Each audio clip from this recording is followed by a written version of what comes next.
Hello aspirants, welcome to M civil services.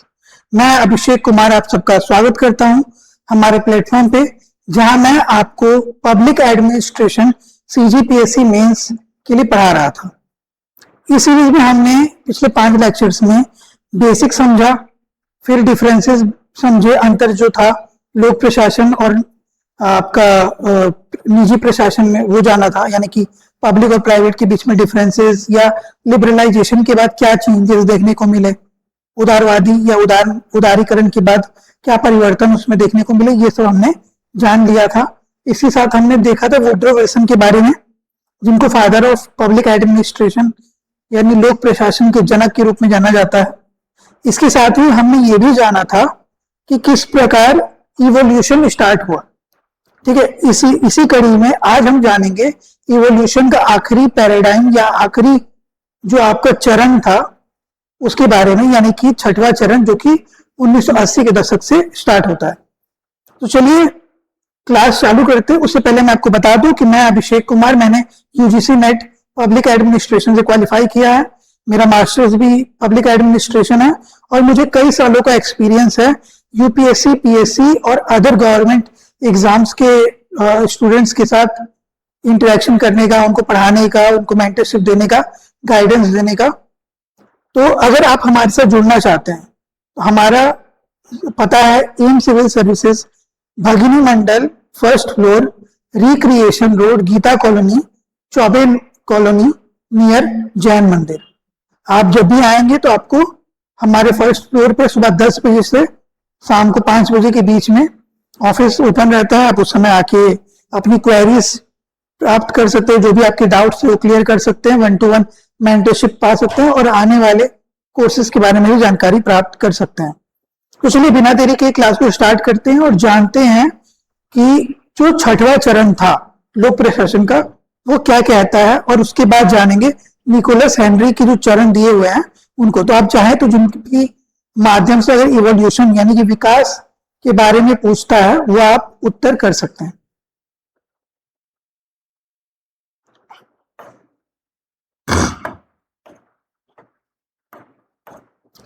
देखिए, सबसे पहले तो जब हम बात करते हैं, हमने इससे पहले 5 चरण देखा था जहां हमने नवीन लोक प्रशासन का चरण भी समझा था। हालांकि जो 5वां चरण है और 6वां चरण है वो हम एक साथ भी लिख सकते हैं पैराडाइम शिफ्ट में, क्योंकि वहां से परिवर्तन हुआ है। और आज जो हम लोक प्रशासन देख रहे हैं उसका कहीं ना कहीं नींव जो है वो 1970 के दशक में रखा गया था, यानी 1968 का मीनोब्रुक कॉन्फ्रेंस ने वो पॉइंट रखा था जब हमें नवीन लोक प्रशासन यानी न्यू पब्लिक एडमिनिस्ट्रेशन देखने को मिला था। तो चलिए जानते हैं इस 6वां चरण।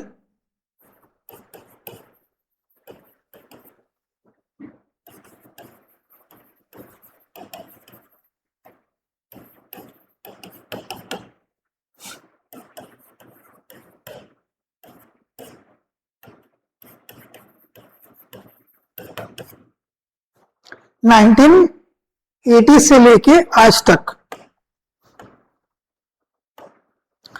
तो सबसे पहले तो ये जानिए कि जो ये चरण था इसकी शुरुआत जब 1980 के दशक में हम मानते हैं, मतलब 1970 का जो लेटर हाफ था, 1975-76 के बाद आपको देखने को मिलेगा परिवर्तन, जहां नवीन लोक प्रशासन यानी न्यू पब्लिक एडमिनिस्ट्रेशन में चेंजेस करने की बात करते हैं। बहुत सारी थ्योरीज आती हैं जैसे पब्लिक चॉइस अप्रोच या पब्लिक चॉइस थ्योरी। ठीक है,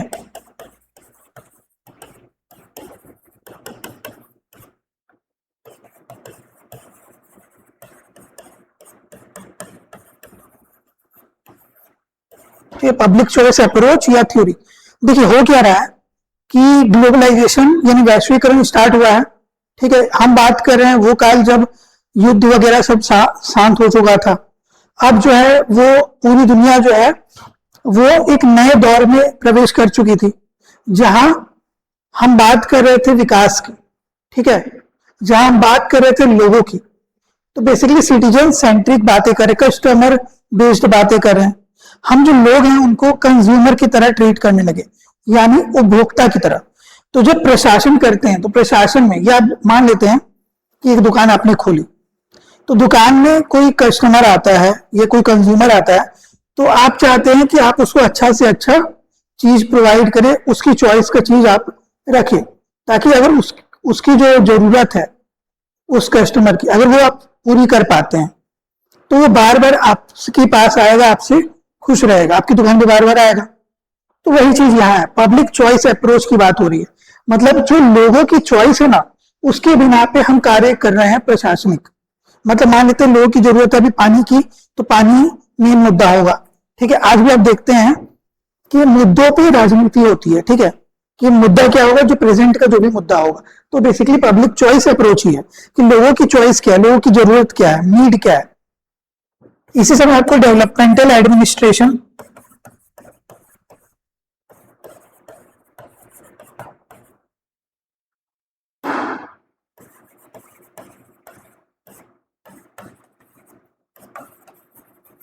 सेकेंड फेज में देखने को मिलेगा।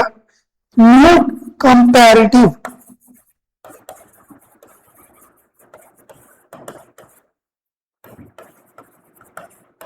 एडमिनिस्ट्रेशन देखने को मिलेगा, यानी एनसीए। ठीक है, इसके अलावा आपको देखिएगा न्यू राइट पॉलिसी।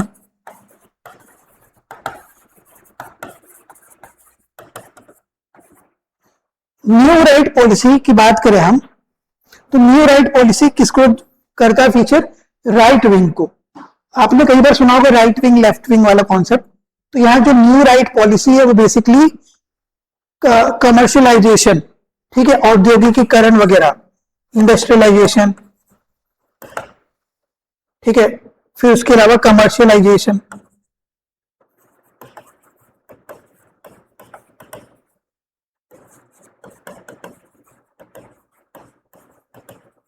इन सब चीजों पे बात करता है न्यू राइट पॉलिसी।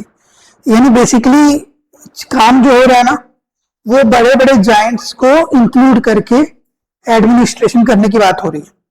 ठीक है, टूल्स एंड टेक्नोलॉजी ऑफ पे कंपनीज या big firms helping the government, ये कॉन्सेप्ट लेके चल रहा है कि भाई बड़ी कंपनियां, बड़े फर्म जो है वो देश के प्रशासन में अपना योगदान दे रहे हैं। तो यहीं से आपको देखने को मिलेगा कि जो चेंजेस हो रहा है वो परिवर्तन किस ओर जा रहा है। यही दिस लीड टू, ये कहा जा रहा है, ये न्यू पब्लिक मैनेजमेंट की तरफ जा रहा है। ठीक है, न्यू पब्लिक मैनेजमेंट, नवीन लोक प्रबंधन की ओर। पहले हम प्रशासन करते थे, मतलब किसी पे शासन करने की बात कर रहे हैं, पर अब हम प्रबंध कर रहे हैं। ठीक है, प्रबंध कि आपकी क्या जरूरत है हम प्रबंध करके देते हैं। तो बेसिकली प्रबंधन की बात हो रही, जो जरूरत है उसकी पूर्ति करवाना। यही है पब्लिक चॉइस अप्रोच से निकल के न्यू पब्लिक मैनेजमेंट की ओर बढ़ना। ठीक है, न्यू पब्लिक मैनेजमेंट के बाद जो चेंजेस होगा वो ये होगा कि अब जब 1980-90 का दशक है, इस समय आपको दिखेगा पूरी दुनिया में न्यू पब्लिक मैनेजमेंट, क्योंकि यहां पे जो पीपल है विल बिकम कस्टमर, कस्टमर की तरह ट्रीट होंगे। यानी कि भाई वो टैक्स पे कर रहे हैं, वो आपके चीजों में हेल्प कर रहे हैं। पैसे तो सरकार के पास पैसे कहां से आते हैं, लोग जो टैक्स देते हैं उसी से आते हैं। तो ये भी वही कह रहा है कि भाई जो कस्टमर है वही तो लोग हैं, और जो लोग हैं वही कस्टमर है। तो अगर ये लोगों की जरूरत पूरी करे जाए, उसका प्रबंध किया जाए, तो यही चीज तो एक अच्छा शासन लाने में काम करता है। जो एक सेवक होता है उसका काम क्या है कि अपने जो मालिक हैं, ठीक, कोई भी एक मान लेते सपोज एक सेवक है, वो सेवक क्या करेगा, अपने मालिक की आज्ञा का पालन करेगा, उसकी जरूरतों की पूर्ति करेगा। तो फिलहाल यहाँ पे राजा या मालिक कौन है, लोग। हमारा आर्टिकल 1 क्या कहता है, we the people of India. ठीक है, मतलब हम जो लोग हैं। तो इंडिया दैट इज, आर्टिकल 1 क्या कहता है, India that is Bharat is a union of state. ठीक है, तो ये क्या है, यूनियन ऑफ स्टेट्स है, सारे राज्यों का समावेश है, हम अलग नहीं हो सकते। वैसे ही तो अब प्रियम्बल की बात अगर उसमें जाए, जहां जीस्ट है, तो we the people of India कहता है, मतलब कॉन्स्टिट्यूशन को पावर कहां से आती है? We the people of India, लोगों से, भारत के लोगों से। तो हेड कौन हो गया, मतलब सुप्रीम पावर कौन हो गई? लोग। तो लोगों की पूर्ति, उनकी जरूरत पूर्ति का काम सरकार करेगी, शासन करेगी। इसी समय में एमपीएम का उदय होता है। ठीक है, एमपीएम में आपको दिखेगा न्यू राइट फिलोसफी का असर, मैंने आपको बता ही दिया। ठीक है, तो इस तरह से आपको पता चलेगा ये जो समय काल है 1970-80 का, 80-90 का दशक, ठीक है, इस समय में न्यू पब्लिक मैनेजमेंट ने जोर पकड़ा। न्यू पब्लिक एडमिनिस्ट्रेशन ने एक लीप आगे बढ़ाया, मतलब एक कदम आगे बढ़ाया, और सिर्फ प्रशासन नहीं, अब प्रबंधन की ओर बढ़ गया। पर प्रबंधन में भी कुछ खामियां देखने को मिलती हैं, क्योंकि आप जो चीज पूर्ति कर रहे हैं, हो सकता है सबका अलग अलग जरूरत होगा, सबकी पूर्ति कर पाना क्या जरूर पॉसिबल है? हर एक इंसान को खुश कर पाना मुश्किल है। ठीक है, शासन छोटा सा एक रूप होता है, जो कि बहुत वृहद जो आपका डेमोग्राफी है, मतलब लोग जो हैं बहुत ज्यादा हैं, उनको शासन करने वाले लोग चंद लोग हैं। तो क्या सबकी पूर्ति कर पाएंगे, सबकी जरूरतें पूरी कर पाएंगे? ये पॉसिबल नहीं होता है। तो यहां से फिर देखा गया कि भाई अगर ऐसा है तो हम कोशिश करते हैं कि हम अभी तक जो हम माई बाप वाला कॉन्सेप्ट था, देखिए आज भी भारत में जो कम साक्षर जगहें हैं, ठीक है, जहां पे साक्षरता दर कम है, वहां आज भी अगर आप सरकारी ऑफिसर हैं तो उनको बाकी लोग एज माई बाप समझते हैं। ठीक है, आपने सुना होगा कई बार कि आप ही हमारे कर्ता धर्ता, आप ही हमारे माई बाप हैं। तो जो माई बाप वाला कॉन्सेप्ट है, यानी कि पावर का सुपीरियरिटी कॉम्प्लेक्स वाला कॉन्सेप्ट उस जगह पे दिखता है, तो उस चीजों को तोड़ना होगा, उस चीजों से आगे बढ़ना होगा।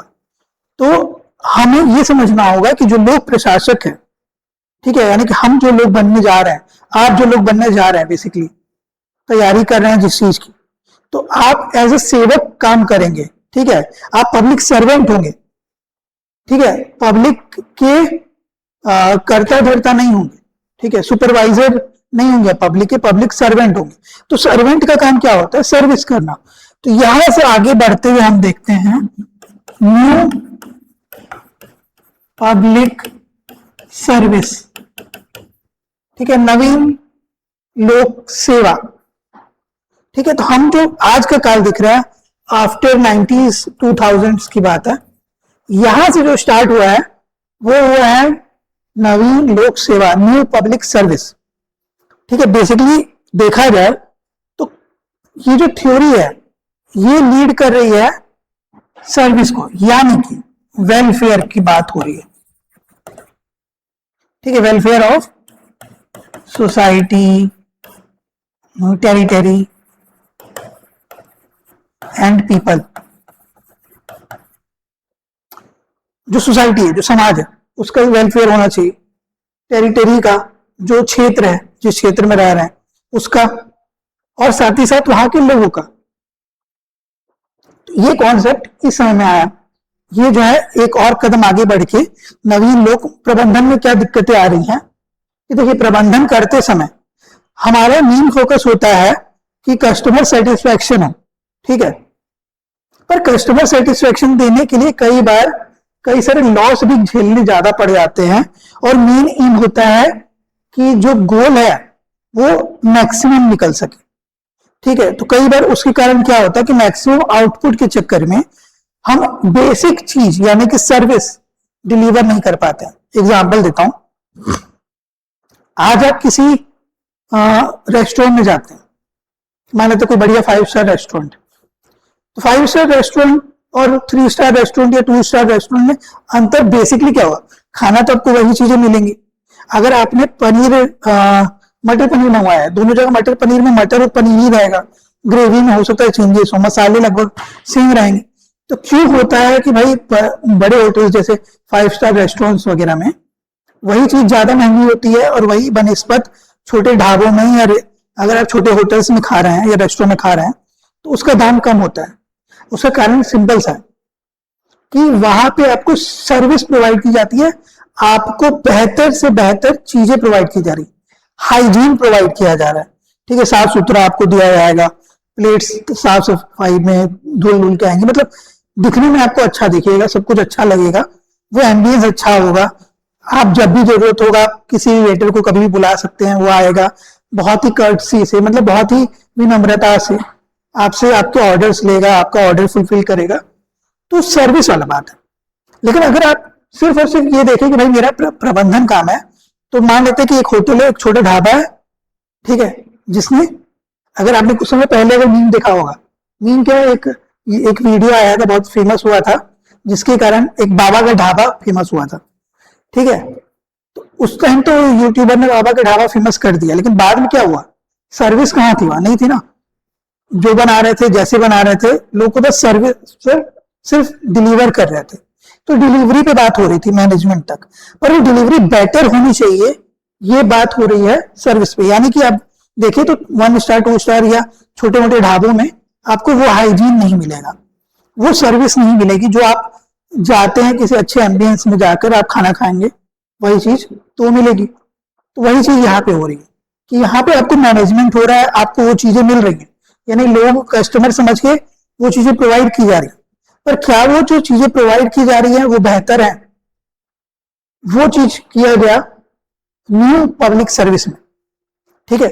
अब क्या हुआ है कि ग्लोबलाइजेशन, वैश्वीकरण पूरी दुनिया में फैल गया है, लोगों को एक दूसरे के बारे में पता चल रहा है, लोगों को ये पता है कि एक स्थान से दूसरे स्थान में क्या चीजें घटित हो रही हैं, ठीक है। यानी कि मान लेते हैं कि मैं भारत में रह रहा हूं, तो मुझे आज पता है कि न्यूज के माध्यम से, इंटरनेट के माध्यम से, कि आज युद्ध कहाँ हो रहा है, ठीक है, किन किन देशों के मध्य युद्ध हो रहा है, या उनके कारण क्या हम पे इफेक्ट पड़ रहा है, या हो सकता है कि हमें ये भी पता हो कि भाई कैसी सर्विस आपको अमेरिका में मिल रही है, ठीक है। आप व्यूज देखते हैं, आप वीडियोस देखते हैं, आप बहुत कुछ देखते हैं जिसके माध्यम से आपको आपके राइट्स पता होते हैं। तो क्योंकि 2000 के आसपास आपको लोगों को कस्टमर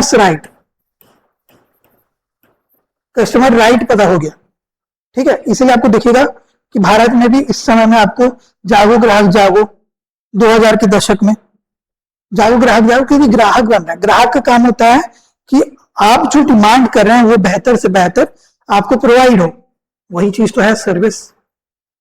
क्या अंतर, कुछ नहीं। तो ये था इवोल्यूशन का तीसरा फेज। सबसे पहला फेज था इवोल्यूशन का, मतलब हम जब नए आयाम की बात करते हैं, सबसे पहले नया आयाम था न्यू पब्लिक एडमिनिस्ट्रेशन, ठीक है, नवीन लोक प्रशासन, जहां हम प्रशासन पे ध्यान दे रहे हैं कि किस प्रकार हम प्रशासन कर सकते हैं, किस प्रकार कार्य संपन्न कर सकते हैं बेहतर ढंग से, कैसे हम टूल्स एंड टेक्नोलॉजी का इस्तेमाल करेंगे। लेकिन देखा गया कि भाई उससे पूरी तरह से हम सेटिस्फाई नहीं कर पा रहे हैं, जो नीड है वो फुलफिल नहीं हो रही। फिर आया नवीन लोक प्रबंधन, new public management, second phase, मतलब उसी नए आयाम का दूसरा चरण। नवीन लोक प्रबंधन में क्या किया गया कि भाई कस्टमर समझा गया, ठीक है, क्लाइंट समझा गया। तो क्लाइंट या कस्टमर को वो चीजें, प्रोडक्ट डिलीवर करने का काम हो रहा था, प्रोडक्ट सेटिस्फेक्शन का काम नहीं हो रहा था। फिर आया कि भाई प्रोडक्ट का सेटिस्फेक्शन भी जरूरी है, इसलिए आपको पता है कि आज भी आपसे रिव्यू लिया जाता है। किसी बड़े रेस्टोरेंट में या होटल में जाएंगे या कहीं भी आप जाते हैं तो आपसे रिव्यू पूछा जाता है ना कि कैसा रिव्यू रहा, या आप मान लेते हैं कस्टमर केयर में ही कॉल करते हैं तो आपसे रिव्यू पूछा जाता है कि आपके साथ जिसने बात किया उसने आपको सेटिस्फाई किया कि नहीं, आपके सवालों का जवाब सही से मिला कि नहीं, तो रेटिंग दीजिए 1 से लेके 5। वो क्या है, वो सेटिस्फेक्शन की बात हो रही है। सेटिस्फेक्शन की जहां बात होगी तो वहां जो है, जो लोग हैं वो क्या बन जाएंगे, वो लोग क्लोज बन जाएंगे। क्लोज बन जाएंगे यानी कि पीपल जो हो जाएंगे वो बेसिकली क्लाइंट, कस्टमर और क्लाइंट तो रहेंगे ही, लेकिन उसके साथ साथ वो और ज्यादा क्लोज होके बोल सकते हैं हम कि सिटीजन के तौर पे, जैसे आपको पता है कि भाई सिटीजन को ज्यादा फायदा होता है, तो वैसे ही तो पीपल सेंट्रिक, सेटिस्फैक्शन सेंट्रिक काम होने लगा, ठीक है। तो सर्विस बेटर किया गया, सेटिस्फैक्शन, सर्विस बेटर, इस पे बात हुई है। यही है नवीन लोक सेवा। अब जब हमने नवीन लोक सेवा किया तो इसके लिए बेहतर तरीका क्या होगा, तो इसके बाद आता है बारी 2000 के दशक के बाद गुड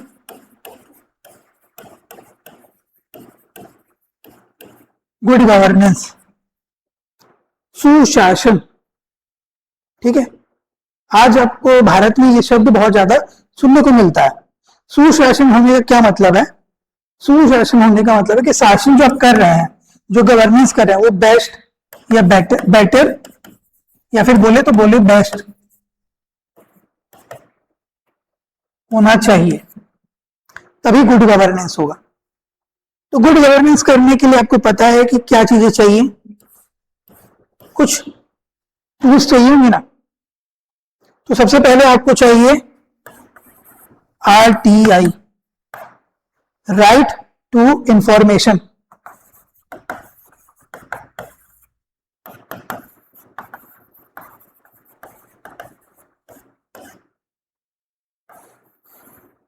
दूसरा ई गवर्नेंस। ई गवर्नेंस क्योंकि आज ICT का दौर है, इंफॉर्मेशन कम्युनिकेशन टेक्नोलॉजी। ठीक है, इंटरनेट का दौर है। आपने कई बार सुना होगा IoT, इंटरनेट ऑफ थिंग्स। आज आप एक चुटकी या एक ताली में आप कई सारी इंस्ट्रूमेंट्स को बंद या चालू कर सकते हैं। अपनी वॉइस मॉड्यूलेशन के थ्रू आप मोबाइल को चला सकते हैं, आप अपने घर को स्मार्ट बना सकते हैं। ये सब IoT का कमाल है, इंटरनेट का कमाल है, कम्युनिकेशन टेक्नोलॉजी का कमाल है। तो इसका इस्तेमाल करते हुए ई गवर्नेंस करना, यानी कि आप लोगों तक पहुंच रहे हैं। लोग आप तक नहीं पहुंच रहे, अब आप लोगों तक पहुंच रहे हैं। तो इसीलिए आपको ऑनलाइन आप आधार कार्ड अप्लाई कर सकते हैं, ऑनलाइन आप वीजा अप्लाई कर सकते हैं, और आप क्या करें, UPI पेमेंट के थ्रू आप आसानी से पेमेंट करवा पा रहे हैं, पेपरलेस ट्रांजैक्शन हो रहा है। तो इससे हो क्या रहा है, आपको कैशलेस ट्रांजैक्शन देखने को मिलेगा, लोगों को कैश कैरी कम करना पड़ेगा, उससे बर्डन किस पे कम पड़ेगा, बर्डन कम पड़ेगा सरकार पे, कैश प्रिंट करने की जरूरत कम पड़ जाएगी। तो इससे आसानी किसको, सहूलियत होगा आपको। मोबाइल तो आजकल हर किसी के पास है। ठीक है, तो ये बेटर चीजें हो रही है, इसी से तो आप तक सरकार पहुंच रही है, सरकार तक आप नहीं पहुंच रहे पहले जो होता था। तीसरा, गुड गवर्नेंस के लिए आपको विजिलेंस चाहिए। ठीक है, आपको चाहिए कि पारदर्शिता होनी चाहिए। तो 3 चीजें होनी चाहिए, ट्रांसपेरेंसी, ठीक है, अकाउंटेबिलिटी,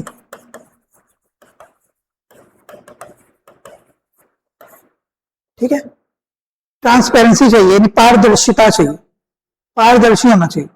तो आपको बजट में बताया जाता है कि हमने इतना इतना खर्चा किया, इतनी इतनी चीजों पे और खर्चा करेंगे हम आगे आने वाले समय में। ठीक है, इसके अलावा अकाउंटेबिलिटी, सरकार जो है अगर अकाउंटेबल नहीं है, आपको नहीं बता रही है। अकाउंटेबिलिटी सरकार की कहां दिखती है, पार्लियामेंट में। ठीक है, खासकर लोकसभा में आप चुन के भेज रहे हैं उनको, अगर किसी भी चीज में, किसी भी बिल में वो फेल होते हैं, खासकर अगर वो बिल, ठीक है, कौन सा बिल है, कॉन्स्टिट्यूशनल बिल है, फॉर एग्जाम्पल मान लेते हैं आपका मनी बिल है, बजट। तो बजट अगर फेल होता है तो सरकार गिर जाएगी, एक अकाउंटेबिलिटी होनी चाहिए। तो जवाबदेही की बात हो रही है। ठीक है, पारदर्शिता, जवाबदेही, उसके अलावा क्या चीज चाहिए? अच्छा चीज करने के लिए आपको 3 चीजों की जरूरत है। एक तो पारदर्शिता, ट्रांसपेरेंसी, दूसरा अकाउंटेबिलिटी यानी कि आपकी जवाबदेही। लेकिन एक सबसे इंपॉर्टेंट चीज है, आपने अगर स्पाइडरमैन मूवी देखा होगा तो स्पाइडरमैन मूवी में एक डायलॉग है कि with great power come great responsibility. ठीक है, तो ज्यादा पावर जब आपके पास है तो आपकी जिम्मेदारी भी बढ़ जाती है, यानी सरकार को जिम्मेदार होना पड़ेगा, रेस्पॉन्सिबिलिटी।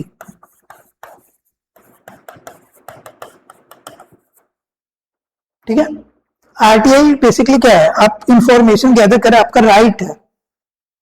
ठीक, ई गवर्नेंस आपका ये भी राइट है कि आपको आपकी चीजें आप तक पहुंचे। सर्विस बेटर कब होगा, जब सर्विस आप तक आएगा। आपको बार बार सर्विस तक जाना पड़े तो आपको फिर टेंशन होगा, मेहनत लगेगी, आप वो चीजें अवॉइड करेंगे। ठीक है, ये चीजें हो गई गुड गवर्नेंस की। तो ये था हमारा बेसिकली एक overall gist of 6th phase, यानी जो पैराडाइम शिफ्ट हुआ है। तो इसमें जो बेसिकली आपको देखने को मिलेगा, क्रिटिकल थ्योरी की बात हो रही है, ठीक है, new comparative administration. New comparative administration का क्या मतलब है आपको बता दूं। हमने एक टर्म पढ़ा था,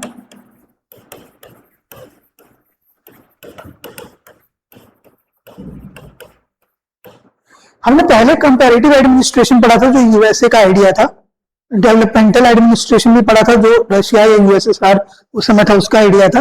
तो डेवलपिंग कंट्रीज जो थी ज्यादातर वो आपका डेवलपमेंटल एडमिनिस्ट्रेशन पे फोकस करती थी, विकास प्रशासन पे, ठीक है। लेकिन कंपैरेटिव एडमिनिस्ट्रेशन को जो प्रॉब्लम हो रहा था उस समय क्या हो रहा था कि हम सिर्फ एक देश को दूसरे देश से तुलना कर रहे हैं, पर हम उनकी और उनकी स्थिति, दो देशों की स्थिति नहीं देख रहे हैं।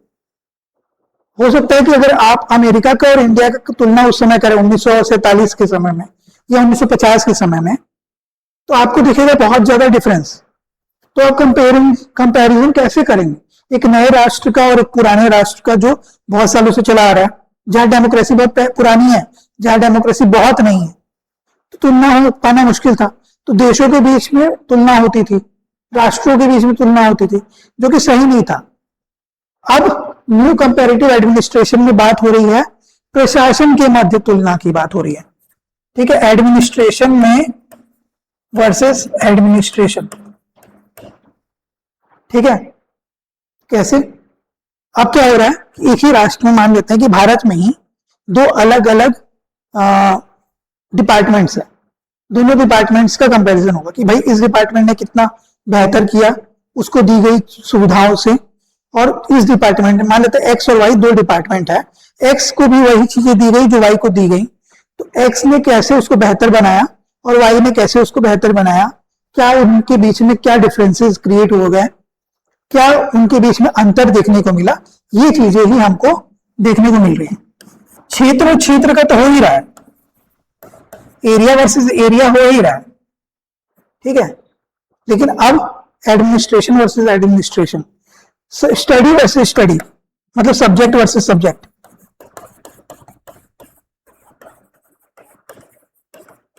ये चीजें भी देखने को मिल रही, इसीलिए इसमें न्यू कंपैरेटिव एडमिनिस्ट्रेशन हुआ।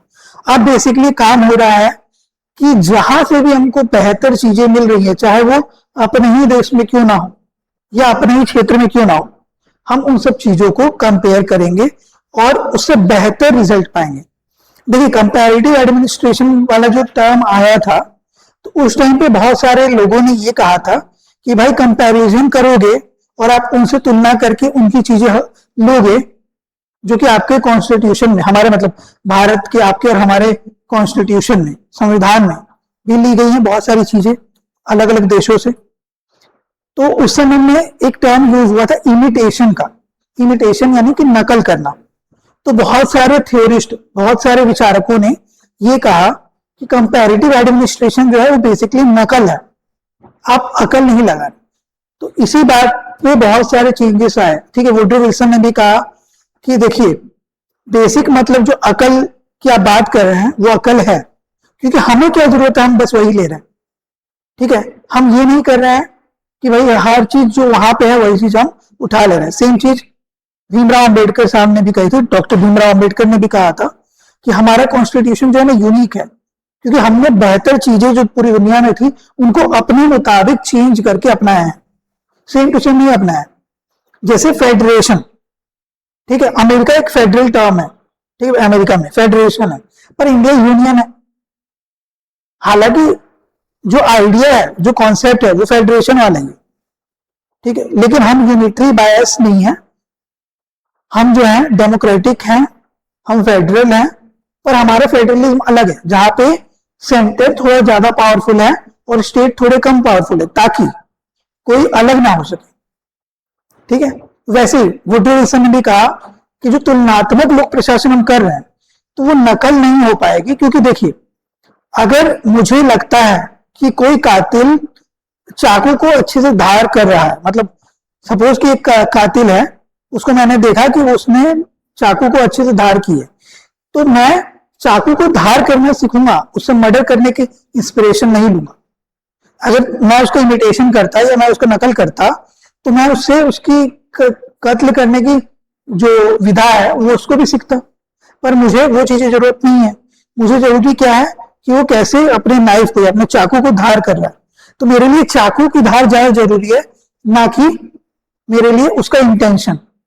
ठीक है, कत्ल करने का इंटेंशन जरूरी नहीं है, लेकिन चाकू की धार जो हमें जरूरत है हम वही चीज अपनाएंगे, ये वुड्रो विल्सन ने कहा था। तो ये था हमारा छठवां पैराडाइम, जिसे हम कहते हैं छठवां फेज, जिसे हम कहते हैं पैराडाइम शिफ्ट। यही शिफ्ट हुआ है। आज आपको गुड गवर्नेंस, ई गवर्नेंस, ये सारी चीजें कैसे देखने को मिल रही है, इसी माध्यम से। एनपीए, एनपीए के बाद एनपीएम, एनपीएम के बाद एमपीएस और एमपीएस के बाद गुड गवर्नेंस। ये 4 नए आयाम हैं, आप ऐसे भी याद रख सकते हैं। चलिए, अब तो इसके बाद हम स्टार्ट करते हैं। हमने काफी कुछ समझ लिया जो आपको आंसर में लिखना होगा। कुछ एग्जांपल्स आपको दे दूं, जैसे डेनहार्ट और डेनहार्ट जो थे, उन्होंने कहा कि भाई जो न्यू पब्लिक सर्विस है, वो सर्विस जो है वो स्टीयरिंग नहीं है। ठीक है, सिर्फ गाड़ी का आप जो स्टीयरिंग पकड़ते हैं वो नहीं होता है सर्विस। एग्जाम्पल बता रहा हूं, डेनहार्ट एंड डेनहार्ट ने क्या कहा,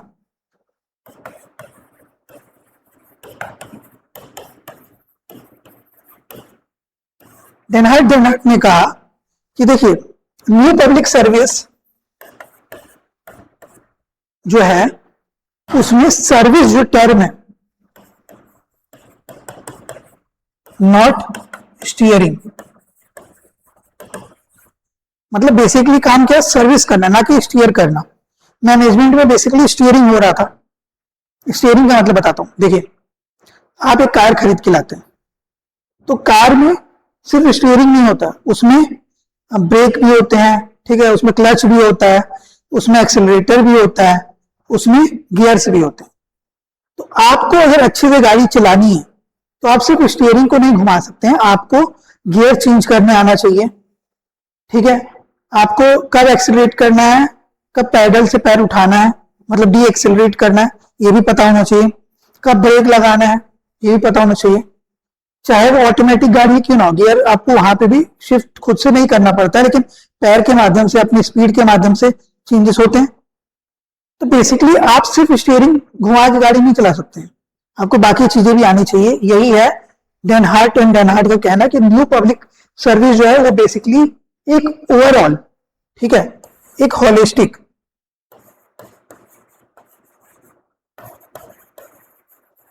अप्रोच है। ठीक है, ये था आपका पैराडाइम शिफ्ट। ठीक है, चलिए अब आगे देखते हैं। अब मैंने आपको अपने मुताबिक जो मैंने आपको बताया था कि हम अलग से डिड्यूस करके 6 फेज या 6 चरण पढ़ सकते हैं। इसके लिए मैंने आपको बताया था कि भाई निकोलस हेनरी, उन्होंने भी 5 पैराडाइम दिया था। आप छठवा भी जोड़ सकते हैं गवर्नेंस को, जैसे मैंने आपको बताया जो पैराडाइम शिफ्ट था, पर 5 भी काफी है। ठीक है, तो इनका क्या क्या था, सबसे पहला जो इनका फेज था जिसे हम पैराडाइम कहते हैं,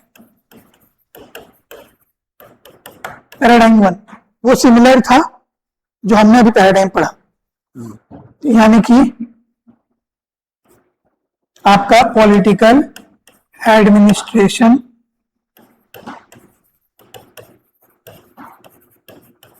डायकोटमी। ठीक है, जो आपका पॉलिटिकल एडमिनिस्ट्रेशन डायकोटमी था वहीं से।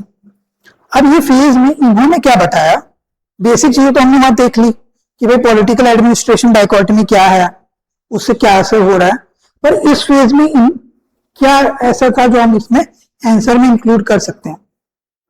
क्यों इस पीरियड को हम बोलते हैं कि लोक प्रशासन का स्टार्ट यहां से हुआ था। तो देखिए, हुआ क्या था कि 1906 की बात है। ठीक, इसको आप अगर पैराडाइम लिखेंगे तो 1900 से लेके 1926 के बीच की बात है। ठीक है, मैंने आपको बताया था कि अगर आप ओवरऑल देखिए तो 1887 से स्टार्ट हुआ था, पर क्योंकि 1887 में सिर्फ ऐसे लिखा गया था वुड्रो विल्सन के द्वारा, इसीलिए कई सारे थ्योरिस्ट जो है ना उसको एक्सेप्ट नहीं करते हैं as starting of public administration as a discipline. पर हम यहाँ क्या पढ़ रहे हैं, लोक प्रशासन विषय के रूप में, यानी डिसिप्लिन के रूप में कब से स्टार्ट हुआ था, तो 1900 से हम देखेंगे ये पीरियड जब स्टार्ट होता है।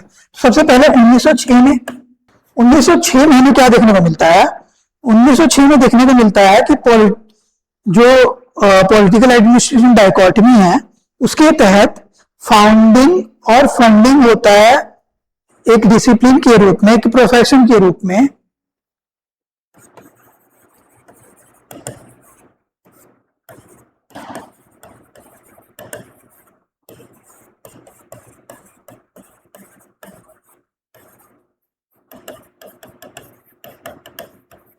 डिसिप्लिन के रूप में यानी कि विषय के रूप में यह होता है New York bureau of municipal research. ठीक है,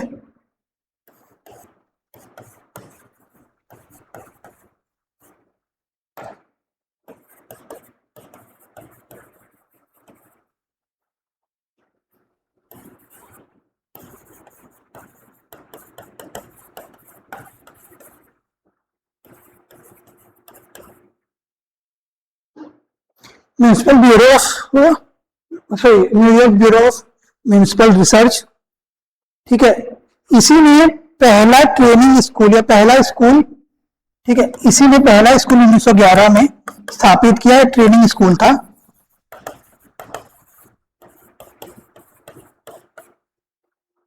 जहां पे पब्लिक एडमिनिस्ट्रेशन या पब्लिक सर्विस के रूप में हम समझने लगे। ये था पहला स्कूल पब एड का, जिसे हम कहते हैं training school for public service. ठीक है, फर्स्ट स्कूल था पब एड का।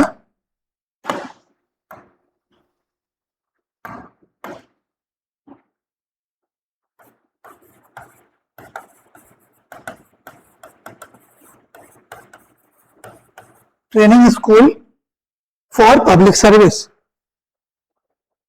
ठीक है, the training school for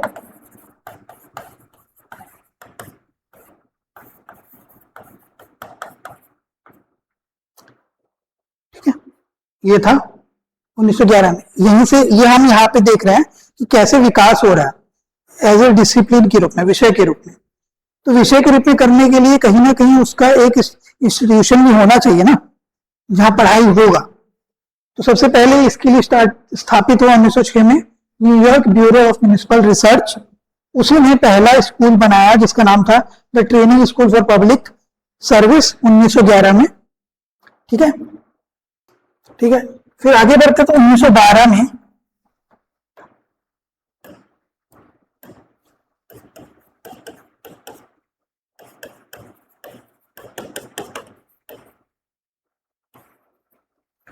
committee on practical training for public service.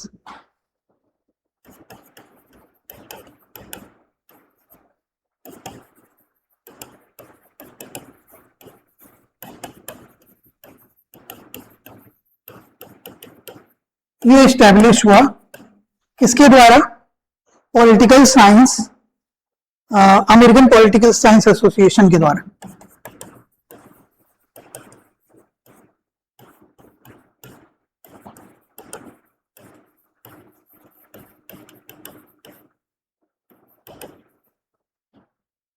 Association के द्वारा। ठीक है, तो यही इसी ने बाद में एक न्यूक्लियस बनाया, मतलब एक और आइडिया प्रोवाइड किया जिसको हम कहते हैं society for promotion of training for public service.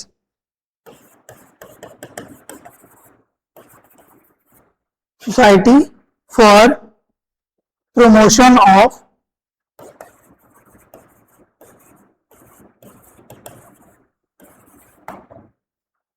Society for promotion of training for public service.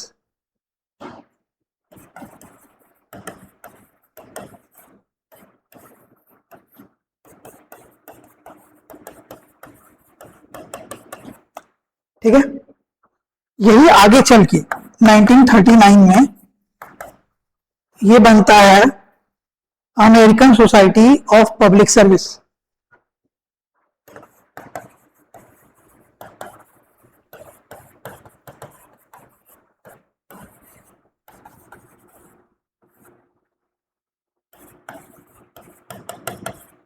ठीक है, तो ये था पहला फेज जिसमें आपको देखने को मिला कि भाई 1912 तक ये कमेटीज वगैरह बनी। किताबें तो मैंने आपको पहले ही बता दी हैं कि कौन कौन सी किताब थी जिसके थ्रू आपको पता चलता है कि public administration as a discipline बना था। यहां से आपको पता चलता है कि भाई कहाँ पे पढ़ाई जाएगी, उसका नींव रखा जा चुका था, कहाँ पे ट्रेनिंग होगी, कहाँ पे इसका मतलब बाकायदा पढ़ाई होगा, ये चीजें हमको देखने को मिलती है। इसी बीच में पहला यूनिवर्सिटी बनता है साइकोस यूनिवर्सिटी, ठीक है, बताओ।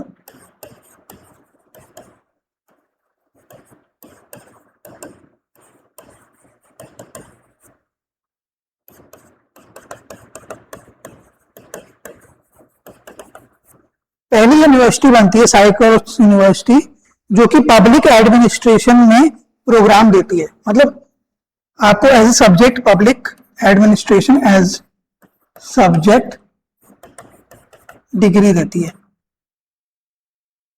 ठीक है, साइकोस यूनिवर्सिटी। तो ये था पहला फेज। इसके बाद हम देखते हैं पैराडाइम 2 या दूसरा चरण जो था,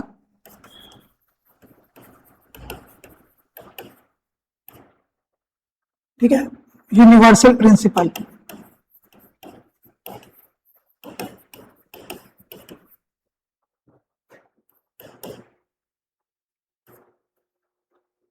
पैराडाइम 2 ये सेकंड फेज जो हम बात करते हैं, तो इसमें आपको क्या दिखेगा कि ये 1927 से 37 के बीच में,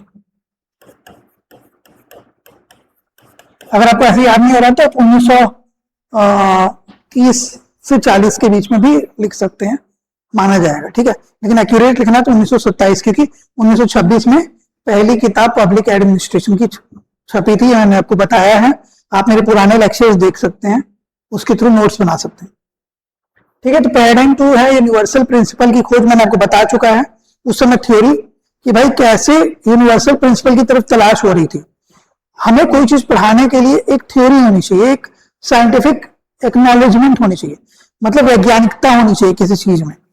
वैज्ञानिकता होने का मतलब है यानी कि कुछ ना कुछ उसमें ऐसे तथ्य पता होने चाहिए, फैक्ट्स पता होने चाहिए, और साथ ही साथ ऐसे कुछ तकनीक पता होनी चाहिए जिनके माध्यम से आप उस चीज को सबके सामने प्रस्तुत कर पाएंगे, उसकी क्रेडिबिलिटी यानी उसकी विश्वसनीयता साबित कर पाएंगे, ठीक है।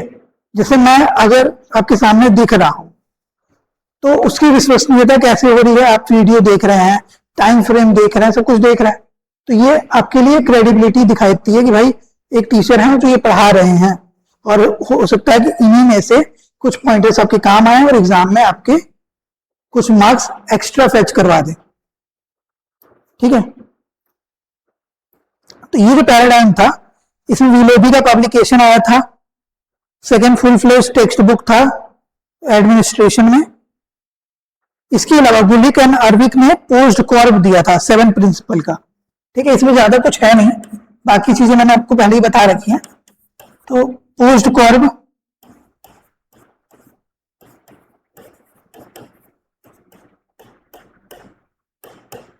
यानी 7 प्रिंसिपल्स ऑफ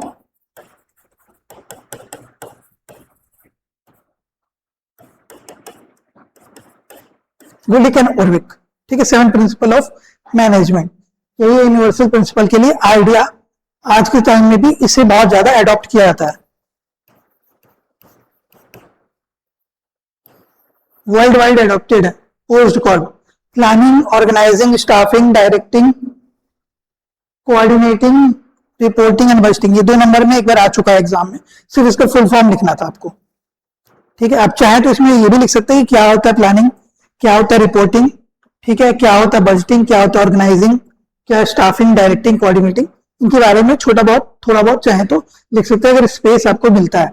हालांकि अगर क्वेश्चन में सिर्फ इतना पूछ रहा है कि इसका फुल फॉर्म लिखिए, तो आप बस इतना ही लिखेंगे कि गुलिक एंड अर्विक के द्वारा 7 प्रिंसिपल प्रोवाइड किया गया था, जिसका नाम था पोस्ट कॉर्ब, और इनका फुल फॉर्म है planning, organising, staffing, directing, coordinating, reporting and budgeting, ठीक है। ये था फेज 2।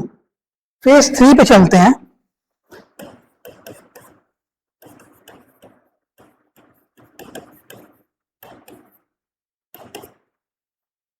पैराडाइम 3 जो था है वो था आपका public administration as political science.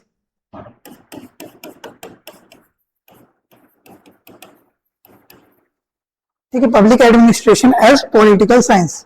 मैंने आपको बताया, उसमें हमने देखा था कि किस प्रकार इंटरडिसिप्लिनरी कॉन्फ्लिक्ट्स हो रहे थे। ठीक है, अंतर्द्वंद हो रहा था किसके किसके बीच, अलग अलग सब्जेक्ट के बीच में आपस में, कि मतभेद था कि भाई ये मेरा सब्जेक्ट है या ये मेरा सब्जेक्ट है। तो यहाँ पे पॉलिटिकल साइंस, जिसे उदय का स्रोत माना जाता है, उसने क्लेम किया कि भाई पब्लिक एडमिनिस्ट्रेशन मेरा हिस्सा है। ठीक है, तो इसे वापस मुझ में समा जाना चाहिए। ये अलग से सब्जेक्ट होने का दावा इसका गलत है, क्योंकि मेरे अंदर मतलब मेरे पास जो इसके डिटेल्स हैं वही इस थ्योरी का एडेप्टेशन किया गया है पब्लिक एडमिनिस्ट्रेशन में। ठीक है, तो 1950 तक आपको पता चलेगा कि भाई बहुत सारे टॉप रिसर्चर जो थे उन्होंने काम किया लोक प्रशासन के लिए। 1950 का दशक था जब तक सीनियर थियोरिस्ट कई सारे मल्टीपल वर्क्स दिए।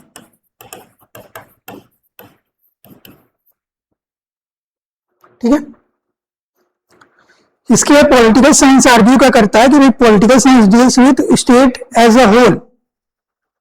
ठीक है, एंड ओनली वन एस्पेक्ट जो है वो है स्टेट इन एक्शन। तो बेसिकली पॉलिटिकल साइंस क्या कह रहा है यहाँ पे, पॉलिटिकल साइंस ये कह रहा है कि भाई आप जो पढ़ा रहे हैं वो सिर्फ एक एस्पेक्ट है एक राज्य का, पर हम तो पूरे का पूरा राज्य पढ़ाते हैं ना। पॉलिटिकल साइंस क्या पढ़ाता है, state as whole. But pub क्या पढ़ाता है, action, that is administration of state. तो बेसिकली पॉलिटिकल साइंस का कहना है कि आप तो बस एक छोटा सा हिस्सा ही समझा रहे हो ना, हम तो पूरी की पूरी चीज बता, जैसे मतलब मैं पूरा मानव बता रहा हूं तो आप मानव का कोई एक विशेष अंग की बात करें, जैसे मान लेते हैं किडनी लीवर, या किसी एक अंग की आप बात कर रहे हैं, सिर्फ उसी को पढ़ा रहे हैं, तो आप बहुत छोटा सा रूप है जो कि मुझसे ही निकला है।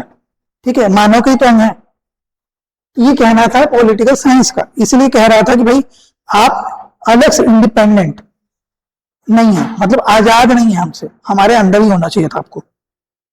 ठीक है, तो बेसिकली अस्तित्व की लड़ाई हो रही थी कि भाई पॉलिटिकल साइंस बोला आप मेरे अंदर है, तो ये बोल रहा है कि नहीं हम आपका हिस्सा कैसे हैं। तो 1950 के बाद में ना एरा ऑफ क्राइसिस देखने को मिलता है।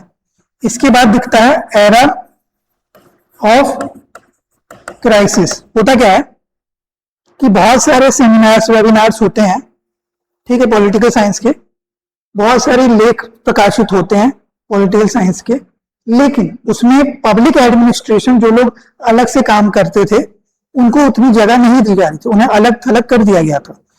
इस समय में 1950-60 का दशक, ये पूरा 10-15 साल जो हुआ, इसमें आपको देखने को मिलेगा कि जो पॉलिटिकल साइंस है ना उसका प्रभुत्व बढ़ते चला गया। ठीक है, पब्लिक एडमिनिस्ट्रेशन अपना कहीं ना कहीं वजूद खो रही थी, क्योंकि उनके जो भी एक्सपर्ट्स थे उनको वो प्लेटफॉर्म नहीं मिल रहा था जहां वो अपना बता सके कि क्या हमने अचीव किया है और क्या क्या चीजें हम और अचीव कर सकते हैं। ठीक है, फिर आया है 1962 में एक report on committee of political science.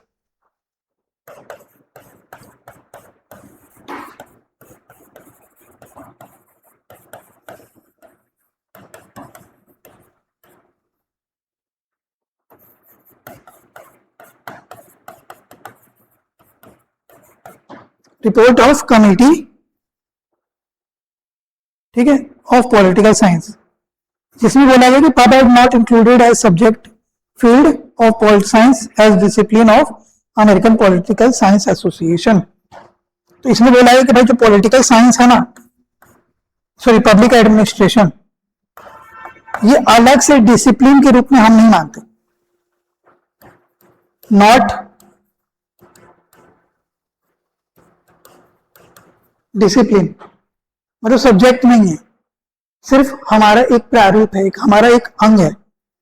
ठीक है, तो ये कहना था पॉलिटिकल साइंस। 1964 में सर्वे हुआ पॉलिटिकल साइंस का, जिसने इंडिकेट किया डिक्लाइन इन फैकल्टीज इंटरेस्ट। ठीक है, 1962 में रिपोर्ट आई, 1964 में देखने को मिला कि डिक्लाइन हुआ है। ठीक है, डिक्लाइन।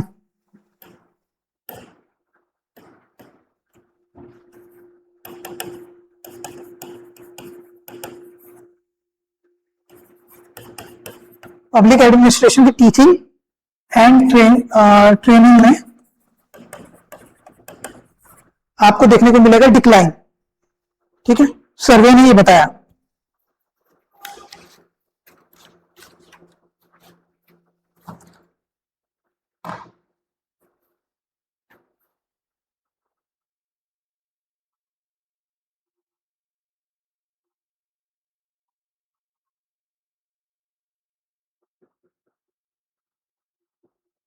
ठीक है, 1967 होते होते पाबैड जो था ना, वो पॉलिटिकल साइंस जब भी कोई मीटिंग करता था, मतलब अमेरिकन पॉलिटिकल साइंस एसोसिएशन हो गया या कोई और एसोसिएशन, उनके एनुअल मीटिंग में, खासकर अमेरिकन पॉलिटिकल साइंस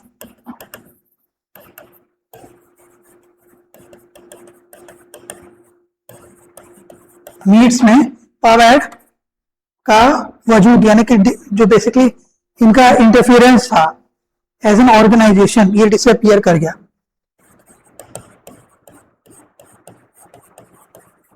इसीलिए 1968 में आपको दिखता है मीनाब्रुक कॉन्फ्रेंस। ठीक है,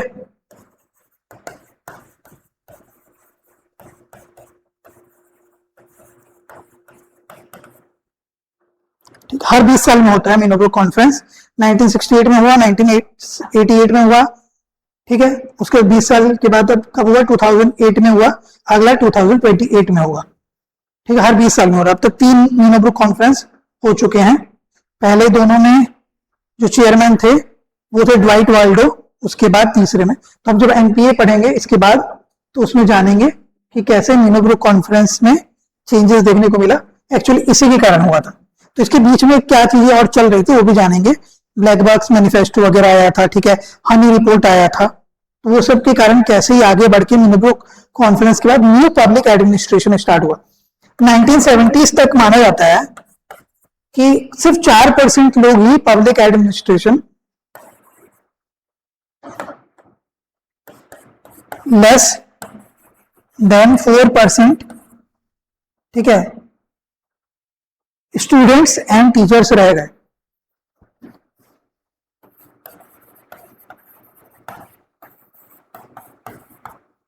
एंड रिपोर्ट्स पब्लिश्ड,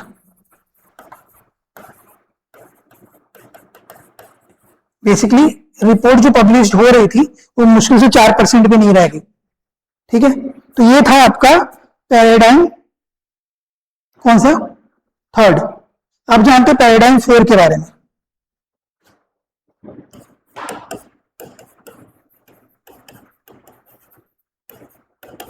यहां पे पैराडाइम जो है ना, एज मैनेजमेंट की बात हो रही है।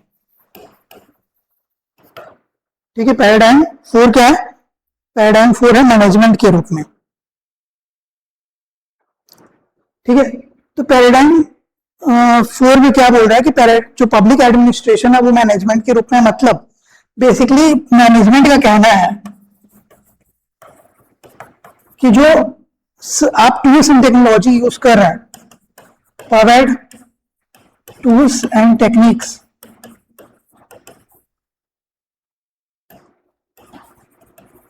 ये बेसिकली मैनेजमेंट का हिस्सा, पार्ट है। जैसे example POCCC, planning, organising, command, control, coordinate. ठीक है, 5 प्रिंसिपल हो गया। पोस्ट कॉर्प 7 प्रिंसिपल हो गया। ये सब पार्ट किसका है, मैनेजमेंट का। पार्ट CPM, ये सब पार्ट है मैनेजमेंट का। ठीक है, तो बेसिकली मैनेजमेंट का कहना है कि भाई हर चीज तो आप यूज कर रहे हो वो हमसे ही निकल के आ रहा है, तो फिर आप कैसे बोल सकते हो कि ये एक अलग सब्जेक्ट है। ठीक है, अलग सब्जेक्ट होने के लिए आपको खुद का कुछ इन्वेंशन होना चाहिए, खुद का कुछ टूल्स एंड टेक्निक्स होना चाहिए। आप तो हमसे उधारी भी लेके काम कर रहे हो, ठीक है। तो बेसिकली ये पीरियड आपको दिखेगा, मैनेजमेंट का इस पर प्रभाव बढ़ रहा है। ये टाइम पीरियड जो था ये भी आपका 1960 से 70-80 के दशक के बीच का है, ठीक है। पैराडाइम 4 भी जो है 1960 से लेके 80 के आसपास का है। वो है 50 से लेके 70-80 तक का, 70 तक मान लेते चलिए इसको, ठीक है, अप्रोक्सीमेटली है क्योंकि चेंजेस होते रहते हैं। मान लेते हैं 1960-70, और ये है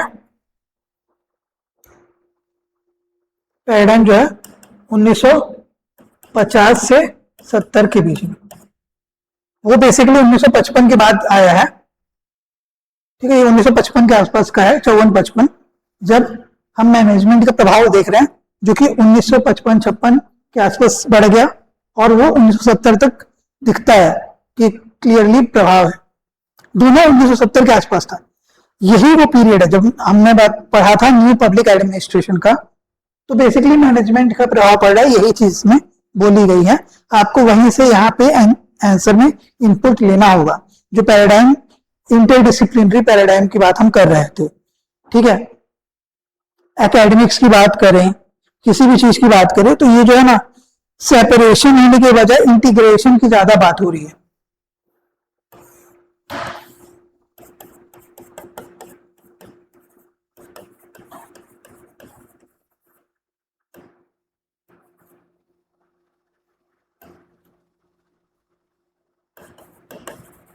इंटीग्रेशन की ज्यादा बात हो रही है management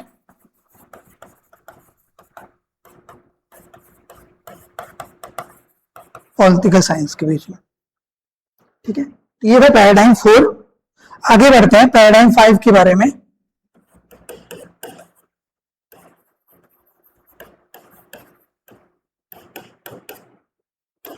pub as pub add, ठीक है। पब एड मतलब लोक प्रशासन जो है वो लोक प्रशासन है, किसी और का प्रारूप नहीं है। तो बेसिकली बोला क्या गया, पब एड वाले बोले कि भाई पब्लिक एडमिनिस्ट्रेशन खुद में एक अलग प्रारूप है, ठीक। It uses tools and techniques with theory in present aspect, ठीक है। प्रेजेंट एस्पेक्ट के हिसाब से टूल्स एंड टेक्निक्स और थ्योरी का एक साथ इस्तेमाल करता है। इसीलिए पब्लिक एडमिनिस्ट्रेशन नथिंग एल्स, ऐसा कहना था नवीन लोक प्रशासन वालों का, एनपीए वालों का। तो इसी को टर्म दिया गया NPA, new public administration, new conference के बाद, ठीक है। तो ये पीरियड था पैराडाइम 5। तो बेसिकली कहा गया यहाँ पे, बोला गया कि भाई आप जो यूज करते हो टूल्स एंड टेक्निक्स, तो उसमें आप यूज करते हो post Corp, control, leadership, communication with profit motive, ठीक है। इनका कहना है कि जो मैनेजमेंट यूज कर रहा है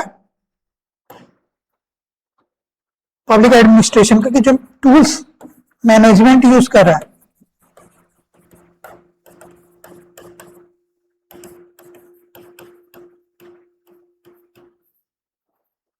वो क्या है, प्रॉफिट के लिए। और वही पॉलिटिकल साइंस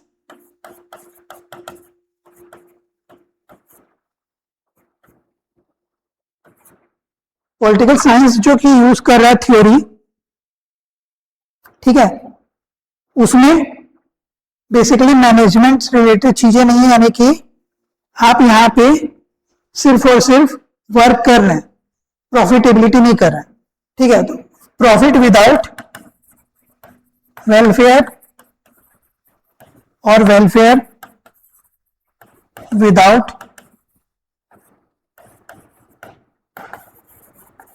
प्रॉफिट, ये कहना है पॉलिटिकल साइंस के लिए और मैनेजमेंट के लिए कि भाई मैनेजमेंट जो है वो टूल्स एंड टेक्नोलॉजी तो यूज कर रहा है, पर वो प्रॉफिट मोटिव से कर रहा है, लोगों के कल्याण के लिए नहीं कर रहा।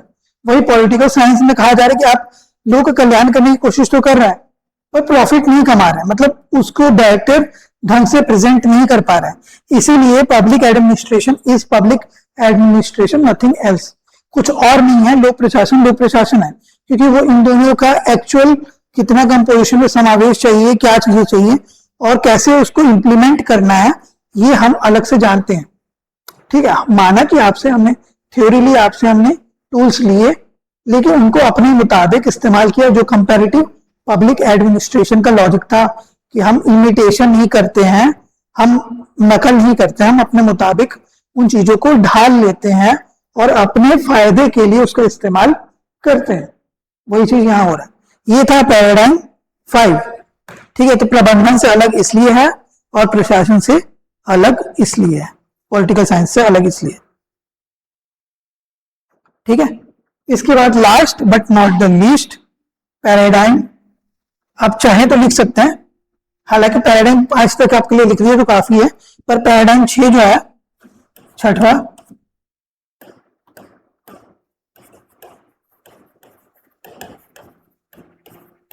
यह है गवर्नेंस। इसमें बहुत सारी चीजें मैंने बता दी, आईसीटी, ठीक है, गुड गवर्नेंस, सिटीजन सेंट्रिक, ये सारा वर्क होता है। ठीक है, यही चीजें हैं, घूम फिर के वही लिखना है आपको। ठीक है, तो कुल मिला के ट्रेंड कैसा विजिबल है आज के समय में? ट्रेंड क्या है आज के समय में at present? LPG,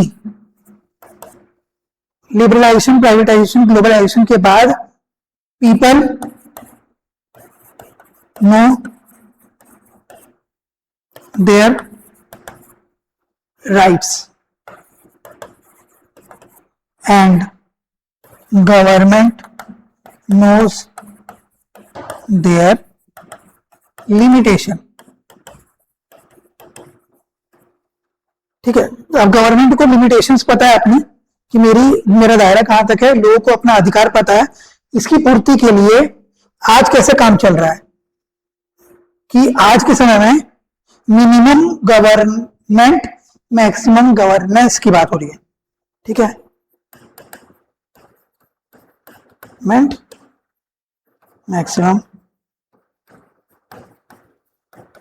maximum governance. ठीक है, तो ये था हमारा पूरा इवोल्यूशन का दौर जिसे मैंने आपको समझा दिया है। आप इसके बाकी बचे हुए लेक्चर्स को देखें सीरीज में, लेक्चर 1 से। इसे मैं प्लेलिस्ट में डाल दूंगा, आप चाहें तो वहां से पब्लिक एडमिनिस्ट्रेशन का प्लेलिस्ट से इसे चेक आउट कर सकते हैं। लेक्चर 1 से हमने पढ़ाया है और ये मैं पूरा आपको कंप्लीट करवाऊंगा, जहां मीन्स में आने वाले सारे क्वेश्चंस पब्लिक एडमिनिस्ट्रेशन रिलेटेड आपसे बन जाएंगे। तो उम्मीद करता हूं आपको ये लेक्चर अच्छा लगा होगा। अगर लेक्चर अच्छा लगा तो प्लीज लेक्चर को लाइक करें, चैनल को सब्सक्राइब करें, बेल आइकन दबा दें ताकि आने वाले नोटिफिकेशन आपको पहले मिल सके। और बहुत सारे लोग जो चैनल पे आते हैं, वीडियोस व्यू करते हैं, पर वो सब्सक्राइब नहीं करें। अगर आप एक सब्सक्राइब करेंगे तो हमें मोटिवेशन मिलेगा, इस तरह का कंटेंट हम और बेहतर प्रेजेंट कर पाएंगे आपके साथ, और आपके जर्नी में हम कुछ ना कुछ योगदान कर पाएंगे। तो इसी के साथ इस लेक्चर को यहाँ पे एंड करता हूं। आपसे फिर मुलाकात करूंगा अगले लेक्चर में, जहां मैं आपके लिए एक नया टॉपिक लेकर आऊंगा और उसे इन ब्रीफ डिस्क्रिप्शन के साथ आपको बताऊंगा, ताकि आपके एग्जाम में कोई क्वेश्चन ना छूटे। तो अपना ख्याल रखें, पढ़ते रहें। Thank you and have a nice day.